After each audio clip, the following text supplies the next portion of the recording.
오늘은 에스겔서 46장 말씀을 이제 시작합니다. 46장부터 47장 12절 말씀까지가 이제 에스겔의 거의 마지막 이제 내용입니다. 그리고 47장 12절부터 48장 마지막 절까지는 하나님이 이스라엘 백성들에게 그 땅을 분배해 주실 그 기업의 분배에 대한 말씀이 반복적으로 기록되어 있기 때문에 그 내용은 우리가 다룰 필요가 없기 때문에 다루지 않겠습니다. 오늘은 에스겔서 46장 이제 1절부터 13절부터 마지막 24절 말씀을 통해서 하나님께서 에스겔에게 그 에스겔서 40장 1절 말씀해 보면은 40장에서 48장 말씀까지 새로운 성전의 환상을 보여주십니다. 그러니까 40에서 48장까지는 앞에서도 하나님 여러 번 환상을 보여주셨지만 하나님의 환상을 통해서 새로운 성전의 모습을 하나님이 천사를 통하여 에스겔을 이게 거의 투어 시켜 주시듯이 관광을 시켜 주시듯이 그 성전의 측량과 그 청사진과 성전의 구석구석을 하나님이 천사를 통하여 에스겔을 데리고 다니시면서 보여주시는 말씀이 다입니다. 근데 이 내용은 잠시 후에 설명을 드리겠지만 예수 그리스도 안에서 이제 완성될 그 영적인 성전에 관한 내용입니다. 먼저 본문을 좀 마치고 그 내용을 좀 설명을 드리려고 합니다. 13절로 15절 말씀해 보면은 하나님께서 에스겔에게 그 보여주신 환상 중에 매일 아침 드리는 그 번제와 소제에 대한 기록이 되어 있습니다. 그 매일 아침 하나님 앞에 어린 양과 또 그 곡물 가루를 하나님 앞에 제사를 드리는 것은 오늘날 뭐 새벽 예배와 같은 그런 의미로 우리가 해석을 할 수가 있어요. 그래서 꼭 새벽 예배를 라고만 우리가 해석할 수는 없지만 매일 아침 하나님 앞에 우리가 예수 그리스도의 그 십자가의 은혜를 우리가 바라고 또 소제물과 같은 성령의 그 기름 부으심을 성령의 우리를 인도해 주시는 그 지혜를 우리가 얻는 가장 좋은 방법은 기도입니다. 그래서 한국 교회가 매일 모여서 기도하기 시작했고 그때 예수의 복음 중심으로 또 성령의 그 인도하심을 얻기 위해서 그래서 하루를 시작하기 전에 매일 새벽 기도를 했던 거예요. 그래서 새벽 기도회만 한다고 우리가 모든 문제가 해결되는 것은 아니지만 그 새벽 기도회를 통해서 추구하고자 했던 우리 한국 교회의 그 신앙의 선배들의 그 목적이 무엇이냐면 우리가 하나님의 말씀과 지혜를 받아가지고 그날 하루를 이길 힘을 얻는 거예요.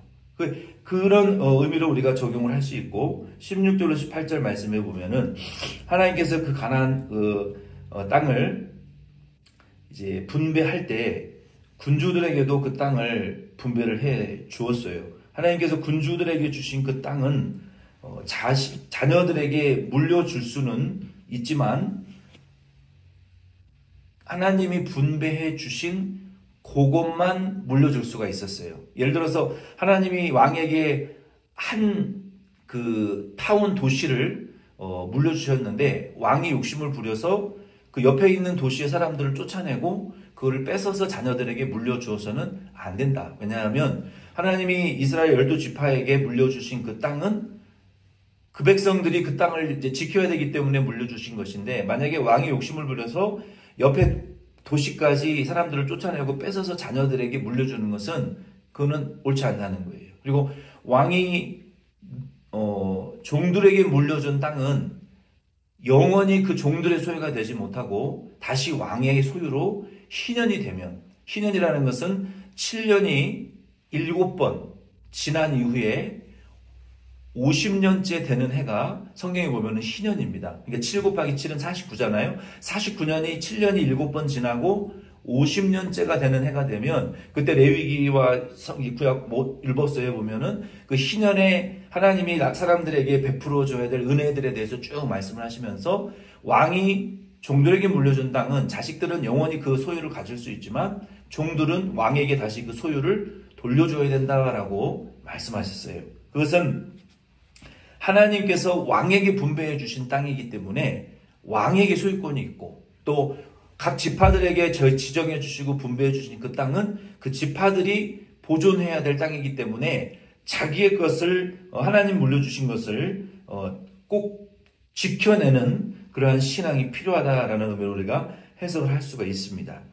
19절로 24절 말씀에 보면은 하나님께서 에스겔을 데리시고 이제 성전 북향한 제사장의 방 뒤에 보면은 서쪽에 그 제물을 삶거나 굽는 초소가 있었어요. 거기에서는 하나님에게 드릴 제물을 삶거나 구워서 하나님에게 바쳐드리는 그 장소였고, 그러니까 일종의 이제 그 키친 같은 공간이었어요. 제사장들이 성도님들이 제사를 드리러 제물을 가지고 오면 하나님 앞에 안수하는 절차를 거치고, 그리고 가죽과 또 그 앞에서 잡으면 제사장이 그 죽인 제물을 가죽을 벗기고 기름과 똥을 제거하고 그것을 삶거나 굽는, 하나님에게 그 제거할 부분들은 제거하고 지정하신 부분만 제물로 태워드리기 위해서 준비를 작업하는 공간이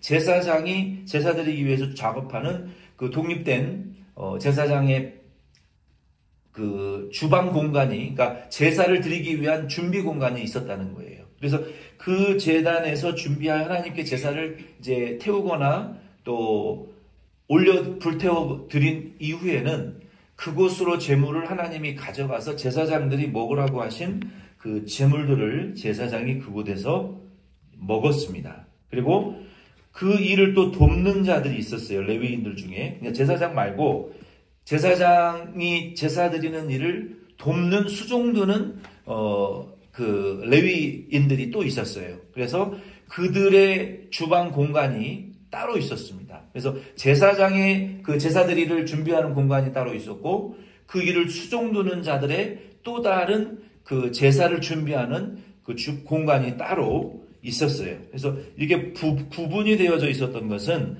하나님이 율법을 통해서 정해놓으신 하나님의 그 거룩하심을 침범하지 말고 서로 자기의 그 구역에서 자기의 사명을 따라서 하나님이 지정해 놓으신 대로 섬기는 것이 거룩이다라는 이 개념이 구약시대에는 제사장의 공간과 또 일반 수종드는 그 성도들의 공간이 분리되어져 있는 것을 통해서 우리에게 이제 보여주신 거예요. 여기에 이제 PPT 화면을 보시면은 이게 총 구약시대에는 성전이 4번, 그러니까 3번 지어졌어요. 언제 맨 먼저 성전이 지어졌습니까? 언제 첫 번째 성전이 지어졌습니까? 솔로몬을 통해서 성전이 지어졌어요. 이게 첫 번째 성전이에요. 물론 원시적으로 다윗이 굴에서 하나님에게 모여서 예배드리고, 그리고 법궤를 천막에 모셔놓고 하나님을 예배하던 그런 다윗의 장막, 그러니까 the meeting of tent meeting, 회막이라고도 말하는 그러한 원시적인 성전이 있었지만 하나님이 솔로몬을 통해서 첫 번째 공식적인 성전을 지으셨고, 그리고 그들이 포로로 바벨론에 430년 잡혀갔다가 스룹바벨이라는 군대 장관을 중심으로 에스라와 또 함께 성전을, 아주 초라한 성전을 지었던 것이 2번째 성전입니다. 그리고 3번째 성전은 헤롯 왕 때 로마 정부의 힘을 통치를 받고 있던 헤롯이 성전을 아주 아름답게 지었으나 솔로몬의 성전만큼 아름답지는 못했어요. 그리고 그 성전마저도 완전히 파헤쳐지고 파괴되어지고 지금은 성전의 성벽만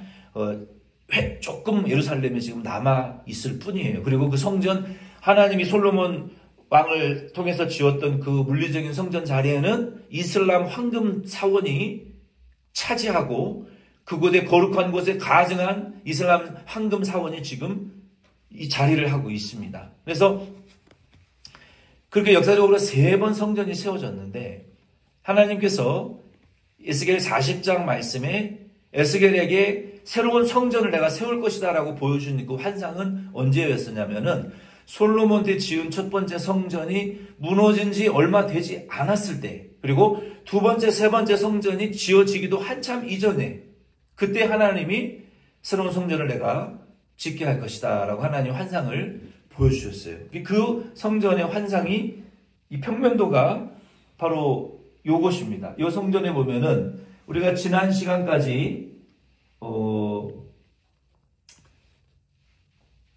하나님이 이 성전 동문을 통해서, 성전 동문이라는 것은 여기를 가리키는 여기 동향한 뜰, 하나님이 여기로 들어오셨다가 여기로 나가셨어요. 그래서 제사장들이 이렇게 들어와서 여기는 절대로 들어갈 수 없고 이 앞에서 제사 드릴 수밖에 없었고, 또 성도들은 이 북문으로 들어오면 여기에 서 있어, 여기는 막혀 있는 거예요. 여기서 제사를 드리고 돌아서 이쪽으로 빠져나가야 되고, 또 남문으로 들어온 성도들은 여기서 제사를 드리고 돌아서 이 북문으로 왔던 방향으로 빠져나가는 이러한 형태로 하나님의 제사가 드려질 것이다 라고 하나님이 에스겔에게 보여주신 환상의 그 평면도가 이것입니다.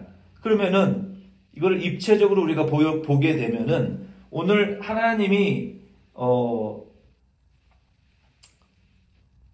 에스겔에게 보여주신 내용은 여기에요. 여기 이 동문이 아니라 이 북문, 하나님의 천사가 에스겔을 이 북문으로 데려가서, 그리고 이 제사장의 부엌, 이 제사장이 지내는 이 방들이 10개, 30개가 있는데, 여기에 북문 쪽 옆에 서쪽에 있는 이 제사장들이 하나님 앞에 제사 드리는 그 제물을 준비하는 그 장소를 보여주셨어요. 그리고 요 왼쪽에 보면은 이쪽에도 제사장의 부엌이 있고 오른쪽에도 제사장의 부엌이 있어요. 그리고 여기에도 제사장의 부엌이 있고 여기에도 제사장의 부엌이 있어요.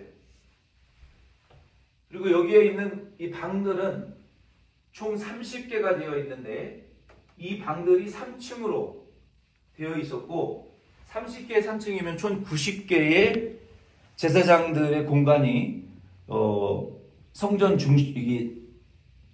이쪽 서쪽 성전을 중심으로 북쪽, 동쪽, 남쪽, 이 서쪽은 성전이 있기 때문에 문이 없습니다. 그래서 이렇게 성전의 구조가 되어 있고 여기에서 제사를 드렸어요. 그리고 여기에는 지성소고 이 지성소 가운 요만큼의 휘장이 되어 있고 여기는 성소, 지성소. 그래서 지성소 안에는 하나님의 법궤가 거기 들어있었죠. 법궤 안에는 뭐가 들어있었습니까? 모세의 2 돌판과 아론의 쌍난 지팡이와 만나를 담은 금 항아리가 있었지만 지금은 다 없어졌어요. 없어지고 찾지를 못해요. 그래서 이 성전에 하나님이 보여주신 이 성전, 요 성전의 모습은 솔로몬의 성전과 스룹바벨 성전과 헤롯의 성전과는 굉장히 구조적으로 다른 점들이 많습니다. 그 다른 점들의 몇 가지를 통해서 이것이 왜 예수 그리스도 안에서 완성될 성전인지를 몇 가지 좀 말씀을 드리려고 해요. 많은 분들이 이 에스겔 40장에서 48장의 이 환상을 여러 신학자들과 지식인들이 해석을 해 놓았지만 결국은 그들은 이거를 못 봤어요. 에스겔이 본 환상도 못 봤고, 그리고 이것이 앞으로 성취될 것인지, 이미 예수 안에서 성취되었는지 자기들도 스스로 그들의 커멘터리 북에 보면은 확정을 짓지를 못해요. 이런 해석이 있고 이런 해석이 있는데 나는 이걸 더 지지한다라고 그 유명한 학자들이 말할 뿐이지. 그래서 우리는 학자들의 말보다는 예수 그리스도 안에서 이 에스겔을 통해서 하나님이 보여주신 새로운 성전, 여기 보면은 성전 문지방으로부터 흘러내려오는 저 물도 이제는 48장에서 다룰 내용인데, 이것이 성전 문지방으로부터 흘러내려오는 이 물줄기입니다. 이것이 흘러내려서 에스겔 48장 말씀해 보면은 발목에 차고 무릎에 차고 사람이 헤엄칠 수 없는 엄청난 물로 변화되어 있는 환상을 에스겔 48장 1절에서 이제 보게 됩니다. 그러면은 우리가 이미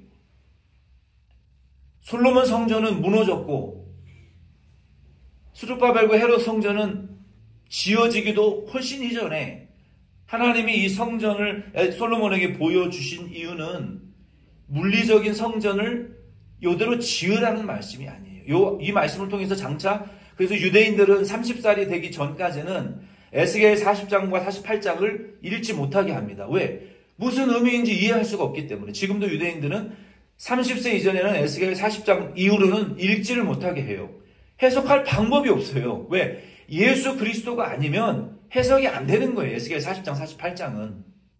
에스겔 40 여기 6장에 1절로 이제 13절로 24절에 나와 있는 하나님이 세우실 예수 그리스도 안에서 세우실 이 성전은 솔로몬의 성전과는 다른 점들이 너무 많습니다. 그 내용을 상세하게 살펴보면은 구약의 성전에는 이 성전이 아니라 그때는 이 tabernacle, the meeting room, 그러니까 천막으로 쳐 있는 그 성전의 구조가 나눠져 있었어요. 어떻게 나눠져 있었냐면은 유대인들이 들어갈 수 있는 공간과 이방인들이 들어갈 수 있는 공간이 나누어져 있었어요. 그리고 남자가 들어갈 수 있는 공간과 여자가 들어갈 수 있는 공간이 모세를 통해서 보여주신 그 회막에는 구분이 되어져 있었어요. 그런데 하나님이 에스겔을 통해서 보여주신 성전에는요, 남녀와 이방인과 유대인의 구별이 전혀 없습니다. 우리가 로마서나 에베소서나 이런 말씀들을 계속해서 보면은 사도행전도 마찬가지고 예수 그리스도 안에서 유대인과 헬라인과 남자와 여자와 신분과 지식의 유무로 구분되어지지 않는다. 다 예수 믿는 자면 누구나 하나님의 보좌 앞으로 나아갈 수 있다라고 말하고 있어요. 그래서 이 성전의 구조 자체는 예수 그리스도 안에서 유대인과 이방인의 경계가 헤어져 무너졌고 남성과 여성의 경계가 하나님 앞에는 필요 없고 무너져 버린 것을 예수 그리스도 복음 안에서만 우리가 해석할 수 있는 에스겔의 성전인 거예요. 그래서 예수가 없이는 이 구조 자체가 구약의 성전과는 너무나 다른 구조예요. 그래서 하나님이 이 성전을 통해서 보여주신 예수 그리스도 안에서 완성될 성전은 신분과 남녀와 그리스도 예수 안에 차별이 없는 믿는 자에게 누구에게나 주시는 그 구원을 보여주신 것이다라고 우리가 해석하는 것이 옳습니다. 그리고 구약의 성전에는요, 여기에 굉장히 뭐가 복잡했어요. 거기에는 떡상이 있어야 되고 금촛대가 있어야 되고 분향하는 단이 있어야 돼요. 근데 에스겔 성전에는요, 떡상도 없고 분향하는 단도 없고 금촛대도 없어요. 결국은 예수 그리스도께서 우리의 대제사장이시고 생명의 양식이시기 때문에 예수 그리스도 안에서 구약의 성전의 모든 물건들과 구조는 예수를 상징하는 것이기 때문에 하나님의 에스겔을 통해서 보여주신 하나님의 나라의 성전 안에서는 그러한 상징물들이 필요 없고 예수 그리스도 안에서 완성된 우리의 대제사장과 생명의 양식이신 그 예수를 보여주는 것이 이 성전의 구조라는 거예요. 그리고 이 에스겔 성전 안에는 지성소와 성소와 지성소를 구분하는 휘장 자체가 없어요. 그러니까 성소와 지성소의 구분이 없고 누구든지 예수 믿는 자는 하나님의 나라의 보좌 앞에 하나님께로 직접 나아갈 수 있는 만인 제사장들이 되었다라는 그 칼빈의 루터의 종교개혁가들의 주장과 그 성경적인 가르침과 마찬가지로 이제는 성소와 지성소에 구분이 없어요. 누구든지 예수 믿으면 그곳에 하나님의 보좌 앞으로 나아갈 수가 있는 거예요. 그리고 에스겔 성전에는 언약궤가 없습니다. 구약 성전에는 있었지만 에스겔 성전에는 언약궤가 없어요. 왜? 예수 그리스도께서 언약을 성취하셨기 때문에. 예수가 생명의 그 부활이시고 하나님의 보좌로 하나님의 성소로 들어가셨기 때문에 더 이상 언약궤의 상징물이 필요 없어요. 우리가 율법을 지켜서 구원받는 게 아니고 예수 믿음으로 하나님 나라에 곧바로 올라갈 수가 있는 거예요. 구원받을 수가 있는 거예요. 그리고 에스겔 성전에는 보시다시피 제단 외에 손을 씻는 이 큰 물두멍이 없습니다. 물두멍이 없어요. 손발을 씻고 재물을 씻는 물두멍이 없어요. 그것은 예수 그리스도께서의 보혈이 믿는 자를 정결하게 하실 것이기 때문에 이 물두멍이 필요 없는 거예요.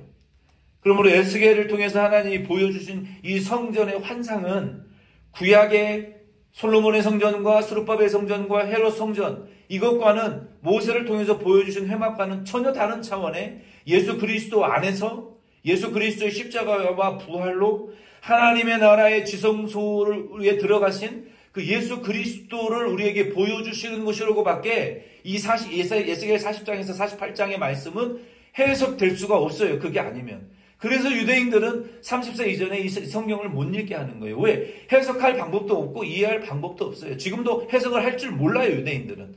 오직 예수 그리스도 안에서만 해석되어질 수 있는 성경이 이 에스겔 40장에서 46장인 거예요. 오늘 여러분들이 들은 내용은 어마어마한 방대한 내용들이에요. 이 내용을 우리가 예수 그리스도라는 초점에 맞추어서 해석되어질 때 얼마나 은혜스럽게 우리가 해석할 수 있습니까? 구약에 보여주셨던 장막과 지성소와 성소를 가르는 휘장과 그리고 법궤와 물두멍과 금촛대와 떡상과 이 모든 것들이 사라진 무엇인가 허전한 이 성전은 결국 예수 그리스도를 통해서 율법이 완성되어졌고 하나님에게로 나아가는 보좌의 문이 천국의 문이 열려졌기 때문에 하나님 에스겔을 통해서 보여주신 이 환상을 예수 그리스도 안에서 예수께서 완성하신 예수님이 너희가 나를 십자가에 못 박아 죽으면 내가 3일 만에 사람의 손으로 짓지 않은 성전을 내가 지으리라 라고 말씀하셨을 때 유대인들이 뭐라고 달라들었어요? 네가 50세도 못 됐거니와 우리의 조상 아브라함을 보았느냐? 우리의 조상은 46년 동안 이 성전을 지었는데 네가 3일 만에 이 성전을 짓는다고? 그들은 비웃고 십자가에 못 박아 죽였잖아요. 바로 예수 그리스도께서 완성하신 그 성전이 이 에스겔을 통해서 보여주신 이 성전의 환상이 예수 그리스도 안에서 성취된 성전의 모습이라는 거예요. 그래서 오늘 이 말씀을 통해서 저와 여러분도 인터넷 많은 자료들이 있지만 요거를 우리가 깨달으셔야 돼요. 그래서 이제는 예수 그리스도 안에서 이 성전의 모든 모형들은 성취되었고 성전 문지방으로부터 흘러내려오는 이제 생명수의 역사에 대한 말씀이 48장 47장 말씀 1절부터 그 이하의 말씀에 나오고 그리고 12절까지 나오고 이제 그 내용은 다음 주에 살펴볼 거예요. 그러면 다음 주에 우리가 에스겔서가 끝나게 되는 거예요. 그리고 그 성전의 문지방으로부터 흘러내려오는 생명의 역사, 예수 그리스도의 십자가와 부활의 복음과 성령의 역사로 온 세계의 택한 자녀들을 구원하시는 요한계시록 20장, 21장 말씀과 연결되어지는 그 생명나무 열매로부터 예수 그리스도로부터 온 만국이 구원받고 하나님의 나라와 역사의 종말과 심판과 이 천년왕국과 하나님의 최종 백보자 심판을 통해서 천국과 지옥의 심판으로 연결되어지는 그 서사가 여기 에스겔 말씀에서 이미 시작이 되었던 거예요. 예수님 오시기도 전에. 그래서 그 말씀을 우리가 한 주 안에 맞출 수 있으면 맞추고 또 한 주 더 하면은 한 주 더 해서 어쨌든 4월 안에는 이 에스겔서를 통한 우리 이제 말씀을 맞추고 그리고 이제는 이 수요 기도회가 지금과는 조금 우리가 업그레이드된 버전으로 좀 더 모던화된 우리 교육적인 모임으로 우리가 지금까지는 기도 중심으로 이제 모였지만 이제 에스겔이 끝나고 나서는 조금 더 우리가 교육적인 모습으로 우리가 조금 전환을 해서 좀 업그레이드된 수요 에스겔 기도회 모임으로 좀 추구를 해 나가려고 합니다. 그래서 오늘 말씀을 통해서 여러분 어렵지만 예수를 생각하시면 돼요. 결국 예수를 보여주는 거구나. 에스겔 성전도 예수 안에서 다 성취됐구나. 필요한 분들은 이 내용들을 제가 나중에 요약해서 다시 보내드릴 수 있기를 바랍니다. 주기도문으로 예배 마치겠습니다.